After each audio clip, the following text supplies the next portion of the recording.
আসসালামু আলাইকুম ওয়ারাহমাতুল্লাহি ওয়াবারাকাতুহু। জীবনে আমাদের অনেকের সঙ্গেই এমন অভিজ্ঞতা হয়ে থাকে যে আপনি কারো সঙ্গে খুব ঘনিষ্ঠ ছিলেন, কিন্তু হঠাৎ অনুভব করলেন সেই সম্পর্ক আপনাকে মানসিকভাবে ক্লান্ত করছে।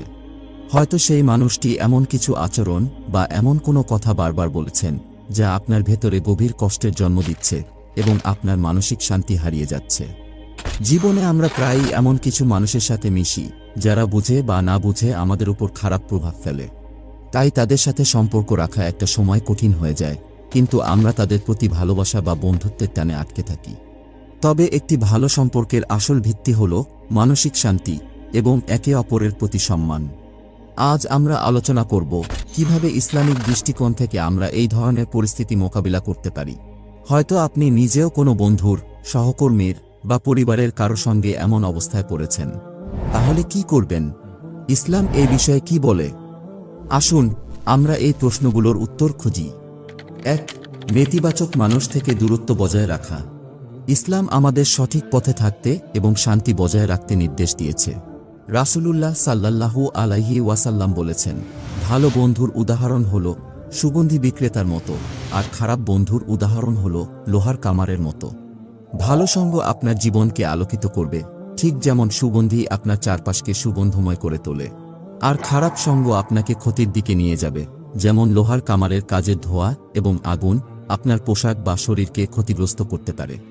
জীবনে নেতিবাচক সঙ্গ বেছে নেওয়া অত্যন্ত গুরুত্বপূর্ণ। যারা আপনাকে দিন থেকে দূরে সরিয়ে দেয়, তাদের সঙ্গে সম্পর্ক রাখার বিষয়ে সতর্ক থাকা প্রয়োজন। এমন কোনো সম্পর্ক যদি আপনাকে আল্লাহর স্মরণ থেকে বিরত করে বা আপনার জীবনে অশান্তি নিয়ে আসে, তবে সেই সম্পর্ক থেকে দূরত্ব বজায় রাখাই উত্তম। তবে এটি করতে হবে অত্যন্ত নম্রতা এবং সম্মানের সঙ্গে। কাউকে আঘাত না করে সম্পর্ক ছিন্ন করার অর্থ হল আপনার নিজের এবং তাদের উভয়ের জন্য কল্যাণ কামনা করা। কোনো নেতিবাচক অনুভূতি রেখে নয়, বরং আন্তরিক দোয়া করা যে আল্লাহ তাদেরকে সঠিক পথে পরিচালিত করুন।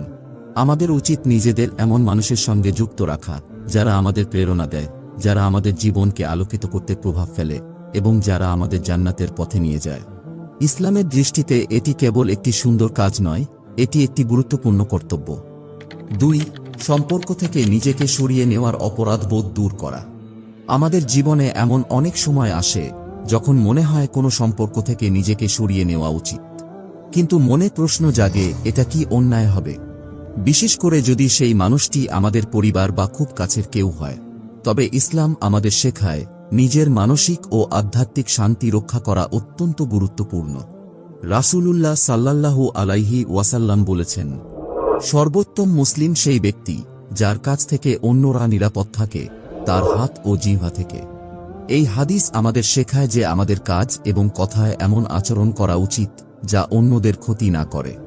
একইভাবে এমন সম্পর্ক বা পরিস্থিতি যা আপনাকে আঘাত দেয় বা মানসিকভাবে ক্লান্ত করে, তা থেকে নিজেকে সরিয়ে নেওয়াও অপরাধ নয়। তবে এই দূরত্ব তৈরি করতে হবে সম্মান এবং কোমলতার সঙ্গে। কাউকে আঘাত করা বা তুচ্ছতাচ্ছিল্য করা ইসলামের মূলনীতি নয়। এর পরিবর্তে দোয়া করা উচিত যেন আল্লাহ তাদের জীবনে সঠিক দিক নির্দেশনা দেন। আপনার মানসিক শান্তি ও আধ্যাত্মিক উন্নতি একান্ত জরুরি। এমন কোনো সম্পর্কের মধ্যে থাকা যা আপনাকে আল্লাহর স্মরণ থেকে দূরে সরিয়ে দেয়, তা আপনার আত্মার জন্য ক্ষতিকর হতে পারে। ইসলাম আমাদের সবার জন্য কল্যাণ চায় এবং আত্মার শান্তি অর্জনের জন্য প্রয়োজনীয় সিদ্ধান্ত গ্রহণে উৎসাহ দেয়। তাই অপরাধবোধে ভুগে নয়, বরং নিজের এবং অন্যের জন্য দোয়া করার মাধ্যমে সম্পর্ক থেকে দূরত্ব বজায় রাখুন। আপনার উদ্দেশ্য যদি আল্লাহর সন্তুষ্টি অর্জন হয়, তবে আপনার সিদ্ধান্ত অবশ্যই সঠিক পথে থাকবে। ৩. ব্যক্তিগত উন্নতির জন্য সীমারেখা নির্ধারণ। জীবনের উন্নতির পথে অনেক সময় এমন কিছু সম্পর্ক আসে যা আমাদের থামিয়ে রাখে। কিছু মানুষ আমাদের স্বপ্ন, ইচ্ছা এবং লক্ষ্যগুলোকে ছোট করে দেখে, যা আমাদের মানসিক শান্তি এবং ব্যক্তিগত অগ্রগতির পথে বাধা সৃষ্টি করে। ইসলাম আমাদের শেখায় যে আত্মোন্নতি এবং মানসিক শান্তি বজায় রাখা শুধু গুরুত্বপূর্ণ নয়, এটি একটি দায়িত্ব। একবার রাসূলুল্লাহ সাল্লাল্লাহু আলাইহি ওয়াসাল্লামকে জিজ্ঞাসা করা হয়েছিল, সবচেয়ে ভালো কাজ কি? তিনি তখন উত্তর দিয়েছিলেন, তোমার পরিবার এবং নিজের প্রতি দায়িত্ব পালন। এই হাদিস আমাদের স্মরণ করিয়ে দেয় যে নিজের এবং পরিবারের কল্যাণ নিশ্চিত করাই আমাদের অন্যতম প্রধান কাজ। যদি কোনো সম্পর্ক আপনাকে দিন থেকে দূরে সরিয়ে দেয় বা আপনার আত্মবিশ্বাসকে নষ্ট করে, তবে সেই সম্পর্ক থেকে দূরত্ব বজায় রাখা আপনার জন্য প্রয়োজনীয়। তবে এই দূরত্ব নির্ধারণের সময় ইসলামী শিষ্টাচার মেনে চলা আবশ্যক। কাউকে অপমান করা, তুচ্ছতাচ্ছিল্য করা বা বিদ্বেষ ছড়ানো ইসলামের শিক্ষা নয়, বরং শান্ত ও সম্মানজনকভাবে নিজের সীমারেখা তৈরি করা উচিত। ব্যক্তিগত উন্নতি এমন একটি যাত্রা যেখানে আপনাকে ইতিবাচক এবং প্রেরণাদায়ক সঙ্গী বেছে নিতে হবে। যারা আপনাকে আল্লাহর পথে অনুপ্রাণিত করবে, তাদের সঙ্গই আপনার জন্য কল্যাণকর। অন্যদিকে যারা সব সময় আপনাকে পিছিয়ে দেয়, তাদের প্রভাব থেকে নিজেকে রক্ষা করা উচিত। 4. নেতিবাচক প্রভাবের বিরুদ্ধে দৃঢ় থাকার শিক্ষা। জীবনে অনেক সময় এমন পরিস্থিতির মুখোমুখি হতে হয় যখন প্রিয়জন বা বন্ধুরা আমাদের এমন কিছু করতে উৎসাহিত করে যা আমাদের ধর্মীয় মূল্যবোধের বিপরীত হতে পারে। তারা এমন কিছু দেখার বা শোনার জন্য চাপ দেয় যা ইসলামিক দৃষ্টিকোণ থেকে সঠিক নয়। এমন অবস্থায় কিভাবে নিজেদের সুরক্ষিত রাখা যায় তা জানা আমাদের জন্য অত্যন্ত গুরুত্বপূর্ণ। আল্লাহ তাআলা বলেন, হে ঈমানদারগণ, তোমরা নিজেদের এবং তোমাদের পরিবারকে জাহান্নামের আগুন থেকে রক্ষা করো। এই আয়াতটি আমাদের স্মরণ করিয়ে দেয় যে আমাদের প্রত্যেকটি কাজ, কথাবার্তা এবং সিদ্ধান্ত আমাদের পরকালের ওপর প্রভাব ফেলে। তাই যদি কোনো সম্পর্ক বা সঙ্গ আপনাকে আল্লাহর স্মরণ থেকে দূরে সরিয়ে দেয়, তবে সেই সম্পর্ক থেকে দূরে সরে যাওয়া কেবল সঠিক নয়, বরং এটি আপনার জন্য একটি ইবাদত। নেতিবাচক প্রভাব থেকে নিজেকে রক্ষা করা মানে অন্যদের সঙ্গে শত্রুতাপূর্ণ আচরণ করা নয়, বরং ইসলাম আমাদের শেখায় নম্রতা ও ধৈর্যের সঙ্গে দূরত্ব বজায় রাখতে।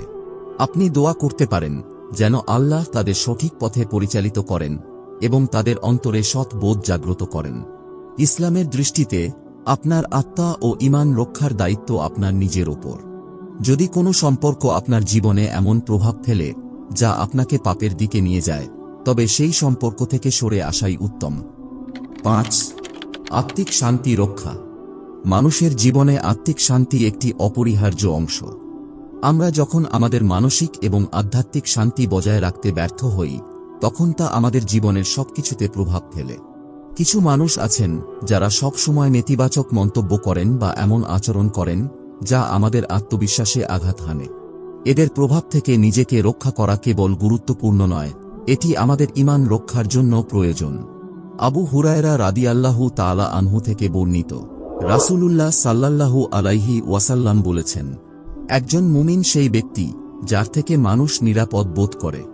এই হাদিস আমাদের স্মরণ করিয়ে দেয়, প্রকৃত মুমিন এমন আচরণ করে যা অন্যদের জন্য শান্তি ও নিরাপত্তার কারণ হয়। ঠিক তেমনি নিজের শান্তি বজায় রাখতে এবং আল্লাহর পথে দৃঢ় থাকতে আপনাকে এমন সম্পর্ক থেকে দূরে থাকতে হবে যে সম্পর্ক আপনার মনকে অশান্তির দিকে প্রভাবিত করে।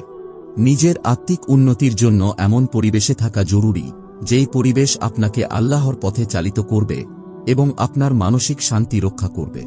নেতিবাচক মানুষের থেকে দূরে থাকা কোনোভাবেই স্বার্থপরতা নয়, বরং এটি আপনার ঈমান, মানসিক শক্তি এবং জীবনের প্রয়োজনীয় দিকগুলোকে রক্ষা করার একটি মাধ্যম। জীবনের পথে আমরা নানান মানুষের সঙ্গে পরিচিত হই।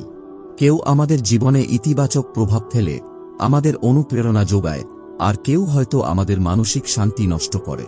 তবে ইসলামের মৌলিক শিক্ষা আমাদের স্মরণ করিয়ে দেয়, নিজের দিন, মানসিক শান্তি এবং ব্যক্তিগত উন্নতি রক্ষা করা আমাদের অন্যতম গুরুত্বপূর্ণ দায়িত্ব।